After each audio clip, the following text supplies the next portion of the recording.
The hum of the ship's engine was a comforting constant as Jake Morrison maneuvered his vessel across the rugged terrain of Zalara 9. His mission was straightforward: conduct geological surveys for potential mining sites. However, as Earth's newest ambassador in the uncharted territories of the galaxy, every step he took was under scrutiny.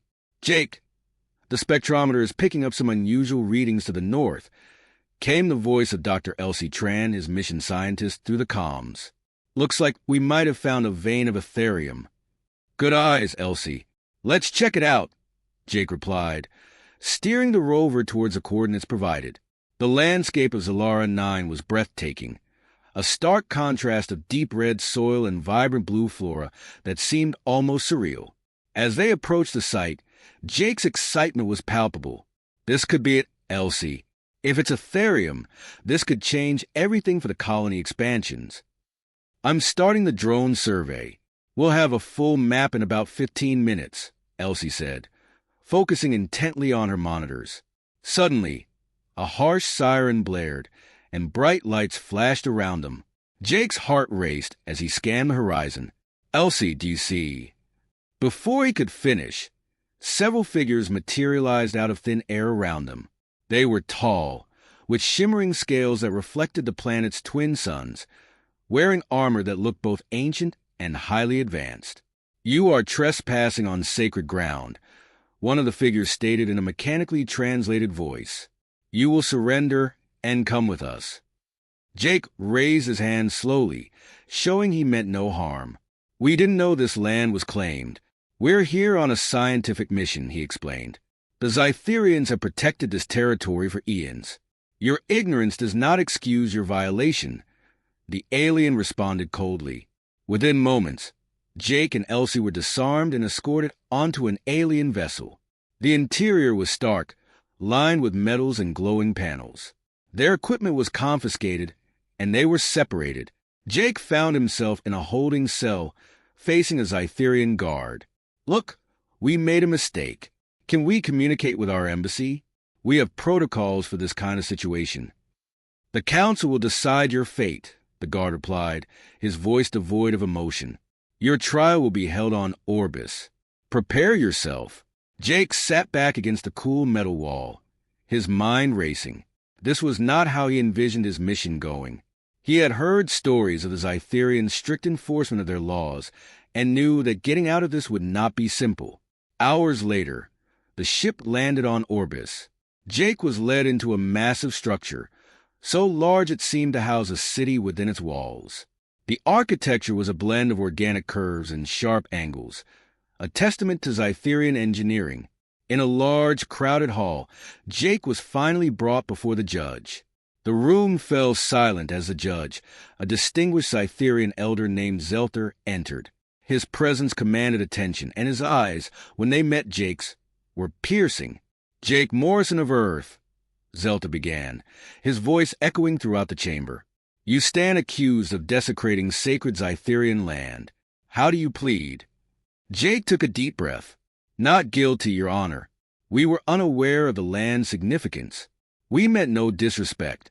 "A claim of ignorance," Zelter mused, stroking his chin. "Yet you humans venture into the stars, taking what you believe is yours. This trial will determine more than your fate. It will set a precedent for how humanity is to engage with the laws of this galaxy." As the judge signaled for the trial to begin, Jake realized the gravity of his situation. Not only was his freedom at stake, but so was humanity's future among the stars.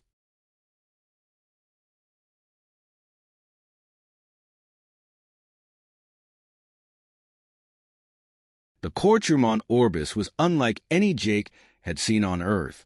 Its vast dome was made of a translucent material, through which one could see the swirling colors of the planet's thick atmosphere. The seating was arranged in a series of rising tiers, accommodating various alien forms, some with bioluminescence features, others with multiple limbs. All turned towards the center where Jake now stood. Elsie, having been released into the care of their embassy, sat with the human delegation, her face marked by concern and determination. Jake felt a small measure of relief, knowing she was safe and present for his trial. As the proceedings began, a series of alien legal experts explained the significance of the land Jake had trespassed upon. It was not just territory. It was a spiritual site where the Zytherians believed the fabric of the universe was thin, allowing for communion with other dimensions. Jake listened intently, his translator device softly chirping in his ear, converting the complex linguistic flows of the alien tongues into English. When it was his turn to speak, he stood, addressing the court with a respectful nod. "Honorable Judge Zelter and esteemed members of the court," Jake began, his voice steady despite the tremor he felt inside. "I am here not only to defend my actions, but to bridge the gap of understanding between our species. My mission was scientific in nature, aimed at exploring and understanding, not desecrating." A murmur went through the crowd. Some seemed curious, others skeptical. Zelter regarded him with an inscrutable gaze. "And yet, you infringe upon a sanctity you did not understand. What say you of this?" Jake took a moment, choosing his words carefully. "It's true, I didn't understand, and for that, I am profoundly sorry. Part of our mission is to learn. Sadly, in this instance, we learned too late about the importance of the site. I assure you, it was not our intention to offend." The judge nodded, his expression softening slightly. "Your words carry weight, human. Let us see if they hold truth." The prosecution then called a witness, a Zytherian historian who elaborated on the spiritual practices and the catastrophic consequences of their disruption by outsiders. The historian's words painted a grim picture of past intrusions that had led to environmental and dimensional instabilities. As Jake listened, he realized the gravity of his mistake. He leaned towards his appointed defense attorney, a human experience in galactic law, whispering hurriedly, "We need to shift our approach. Let's emphasize cooperation and our willingness to make reparations." His lawyer nodded, standing to address the court.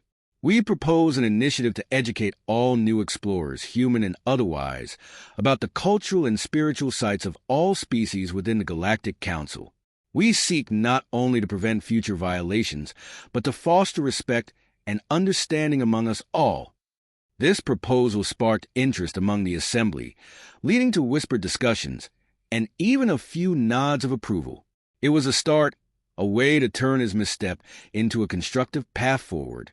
As the first day of the trial drew to a close, Jake was escorted back to his holding area, his mind buzzing with legal strategies and the weight of his newfound responsibilities. He knew that the outcome of this trial could set a precedent for human interactions in the galaxy for generations to come. It wasn't just about him anymore. It was about the future of humanity among the stars. The second day of the trial began with a tense atmosphere as the alien audience murmured among themselves, their various tones and clicks filling the air with an uneasy buzz. Jake, back in the defendant's area, straightened his posture as Judge Zelter entered the chamber. The grandeur of the courtroom seemed magnified by the solemnity of the proceedings. As the session resumed, the defense presented experts in interstellar law and human exploration history, aiming to frame humanity's actions within the context of their inherent drive to discover and learn. The court listened, some members visibly softening, while others remained impassive. Just as a cultural anthropologist was detailing the human spirit of exploration, a small commotion at the back of the courtroom drew everyone's attention. A young human girl, no more than 8 years old, with curly brown hair and a determined look, had somehow bypassed security and was now making her way towards the judge's bench. "I'm hungry," she declared loudly, her voice echoing in the vastness of the courtroom. The room fell silent, all eyes now fixed on the little girl as she stood defiantly, looking up at the towering figure of Zelter. The judge's eyes widened in surprise, and for a moment there was an audible intake of breath from the assembly. Jake, recognizing the child as Lila, the daughter of one of the embassy staff, felt a mix of horror and bewilderment. How had she gotten here? Zelter leaned forward, his stern face softening as he addressed the child. "Why are you here, young one? This is no place for a child." Lila looked around, seemingly unfazed by the hundreds of alien eyes staring at her, and then back at the judge. "I told you I'm hungry. Mommy was supposed to bring me lunch, but then she said you were deciding if Jake gets to go home. I think he should go home and eat lunch too." A murmur rippled through the courtroom. Zelter paused, then signaled to an aide. Within moments, an attendant brought a small meal, which Lila accepted with a bright smile. "This court recognizes the innocence and the simple needs of a child," Zelter announced, turning back to the audience. His voice, once stern, now carried a hint of warmth. "Let this moment remind us that amidst our laws and disputes, simple kindness should not be forgotten."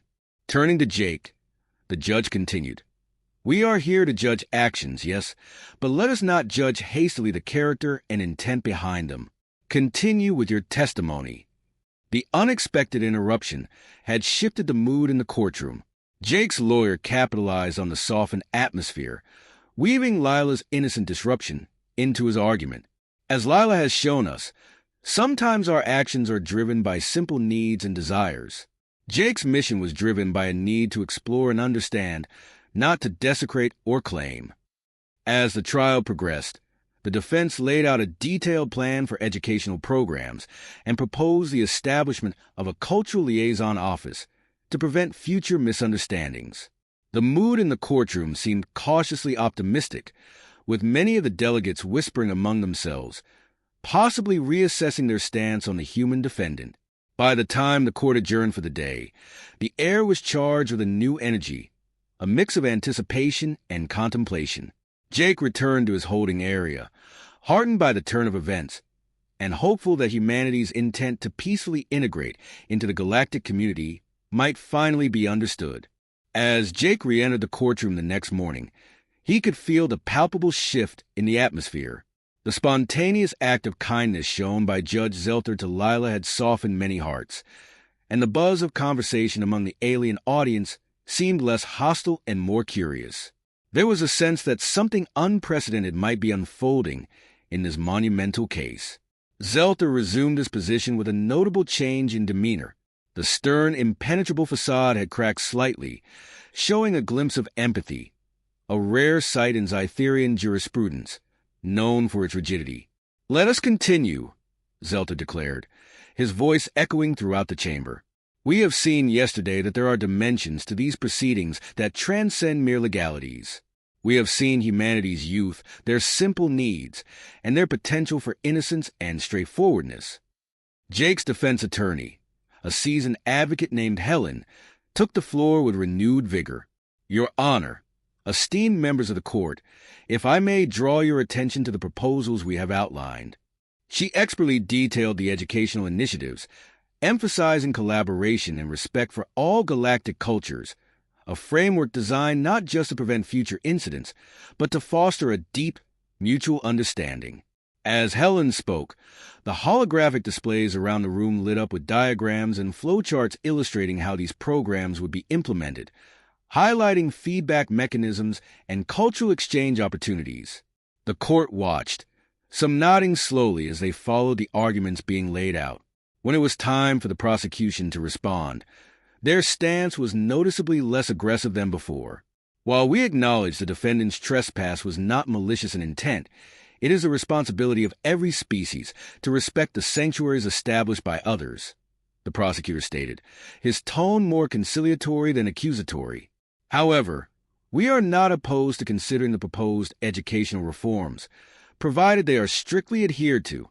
The debate that followed was rigorous but constructive, with both sides delving into the nuances of interstellar law and the practicalities of implementing such an extensive educational program across diverse civilizations.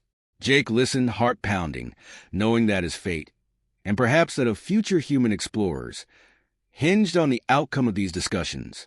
As the arguments wound down, Zelter called for a recess before making his final decision. The court emptied slowly, leaving Jake with his thoughts, the weight of the moment settling heavily on his shoulders. When the court reconvened, there was a solemn silence as Zelter took his place. The entire room seemed to hold its breath as the judge prepared to deliver his verdict. Having considered all arguments and the evidence presented, it is this court's decision that Jake Morrison, while guilty of trespassing on sacred Zytherian land, acted without malice or foreknowledge of the cultural significance of the site, Zelter pronounced. Therefore, I find a punitive sentence unnecessary. Instead, I decree that the proposed educational initiatives be implemented immediately, with Jake Morrison to assist in their development and deployment as a gesture of goodwill and commitment to galactic harmony. A murmur of approval rippled through the courtroom. Jake felt a rush of relief flood through him, his legs nearly giving out as the tension of the past days dissipated. Furthermore, Zelter continued, this case shall serve as a precedent for handling similar incidents in the future, promoting understanding over punishment, dialogue over conflict. The judge's final words echoed in the now silent chamber, marking a historic moment not just for Jake, but for human-alien relations as a whole. As Jake was formally released, he knew his journey was far from over. It was just beginning, a journey that would take him into the heart of the galactic community, working to ensure that humanity's place among the stars was secured not by force or fear, but by wisdom and respect. Jake's role shifted overnight from a defendant to an ambassador of Earth's initiative to promote interstellar understanding. Back on Earth, the news of his trial and the judge's groundbreaking decision was met with a mix of astonishment and pride. It became clear that Jake's experiences and actions were now setting the foundation for a new era of human and alien relations. Within the chambers of the Galactic Court on Orbis, the atmosphere was abuzz as the second phase of the trial focused on detailing the implementation of the educational initiatives. Today, Sarah, Jake's appointed legal advisor and a brilliant strategist, was prepared to defend the integrity and feasibility of the proposed programs. Esteemed members of the court, Sarah began, her voice resonant and confident. The initiatives we propose are not merely reactionary measures, but a profound commitment to mutual respect and understanding across our galaxies. She outlined the modules of cultural sensitivity training, exchange programs involving scientists, artists, and diplomats, and real-time translation technologies that would be integrated into interstellar communications to prevent misunderstandings like the one Jake had encountered. As Sarah presented, the court displayed a real-time translation and cultural significance interface. This tool, she explained, will immediately inform explorers of the cultural or spiritual significance of locations they encounter, providing historical data and legal frameworks in place to protect these sites. The defense also brought in testimonials from other alien species who had benefited from early implementations of human-led educational outreach. A Thrixian scholar shared how understanding human conflict resolution strategies had helped mitigate a border dispute on their planet. A panel of legal experts discussed the implications of these programs, with many expressing support for the proactive approach. By educating and embracing our differences, we pave the way for a collaborative future rather than one marred by fear and misunderstanding, one expert noted. Throughout the proceedings, Jake felt a growing sense of responsibility. The trial had morphed into something much larger than his individual case. It was about setting a precedent that would define humanity's role in the cosmos. As Sarah concluded her defense, she turned to Jake with a nod of solidarity. Jake Morrison's actions, though initially misguided, have opened a doorway to a significant evolution in our intergalactic relations. We stand before you not only to seek absolution for his actions, but to offer a path forward for us all. The court recessed for the day, leaving the members to deliberate over the presented proposals. Outside, as Jake and Sarah discussed the day's events, they were approached by several alien representatives, expressing their interest and posing questions about various aspects of the educational initiatives. Each conversation reinforced the potential impact of their efforts, making it clear that the trial was no longer just about Jake, but about how humanity was perceived in a vast, interconnected galaxy. That evening, as Jake looked up at the stars from the balcony of his temporary quarters, he reflected on the journey from Earth to Orbis. It was more than spatial distance. It was a leap towards understanding and coexisting in a complex universe. The trial had become a catalyst for change, and he was at its center, ready to help navigate the uncharted waters of interspecies diplomacy. As the final day of the trial dawned, The galactic court on Orbis was packed to capacity. Representatives from various planets, scholars, and curious onlookers filled every available seat, eager to witness the conclusion of what was now being referred to as the humanity case. The air was thick with anticipation, and the universal translators worked overtime, converting whispers and conversations into myriad alien languages. Judge Zelter, whose demeanor had become a focal point of intrigue throughout the trial, entered the chamber with a gravity befitting the occasion. He took his place at the bench, casting a long gaze over the crowd before settling his eyes on Jake, who stood with a composed yet expectant look. "Ladies, gentlemen, and esteemed beings of all distinctions," Zelter began, his voice resonant in the hushed courtroom. "We have been presented with a unique case, one that not only challenged our legal precedents, but also our perspectives on justice and interspecies relations." He paused, allowing his words to permeate the room, then continued. "This court was tasked with determining the culpability of Jake Morrison, a human, who trespassed on sacred Zytherian ground. However, this trial has evolved into a profound dialogue about ignorance, understanding, and the potential for growth and cooperation among our varied civilizations." Jake listened intently, his future and that of human interstellar diplomacy hanging in the balance. Zelter turned to him, nodding slightly as he delivered his verdict.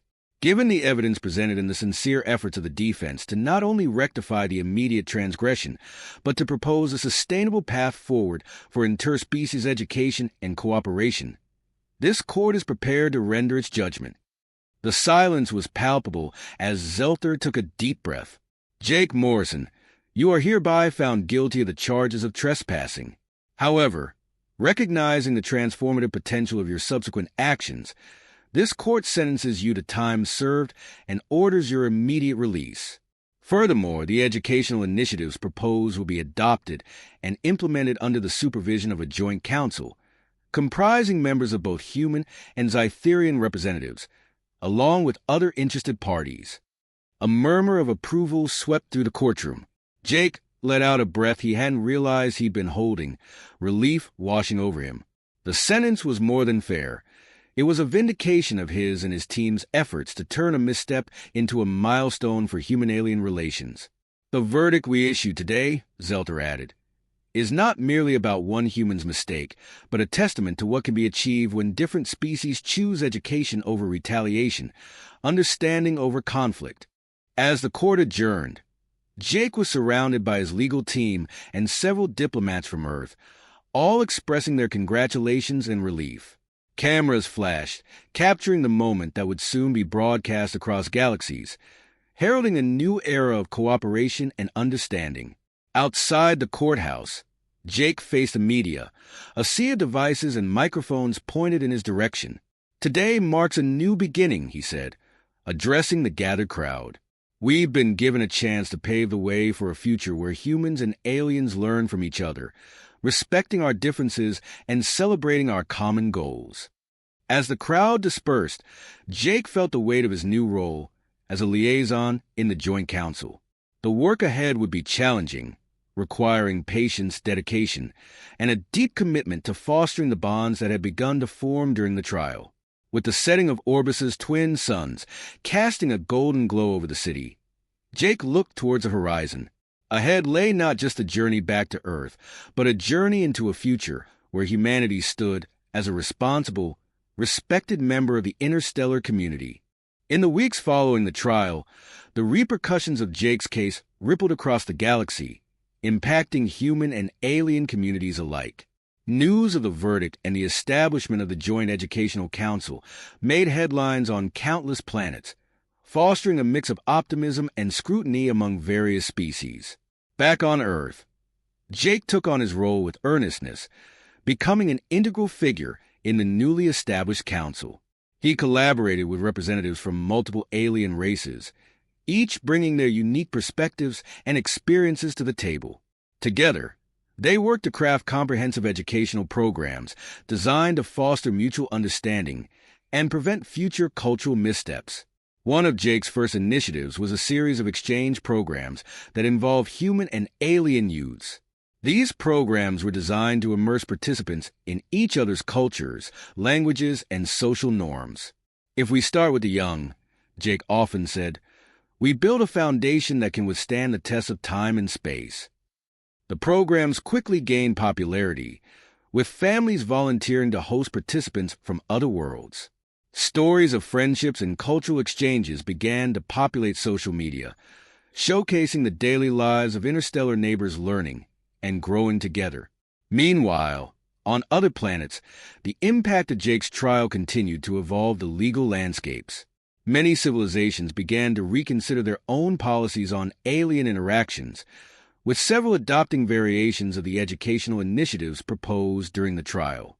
The Galactic Council, once a bureaucratic and somewhat insular body, found itself rejuvenated by the influx of new ideas and the enthusiastic participation of younger members, both human and alien.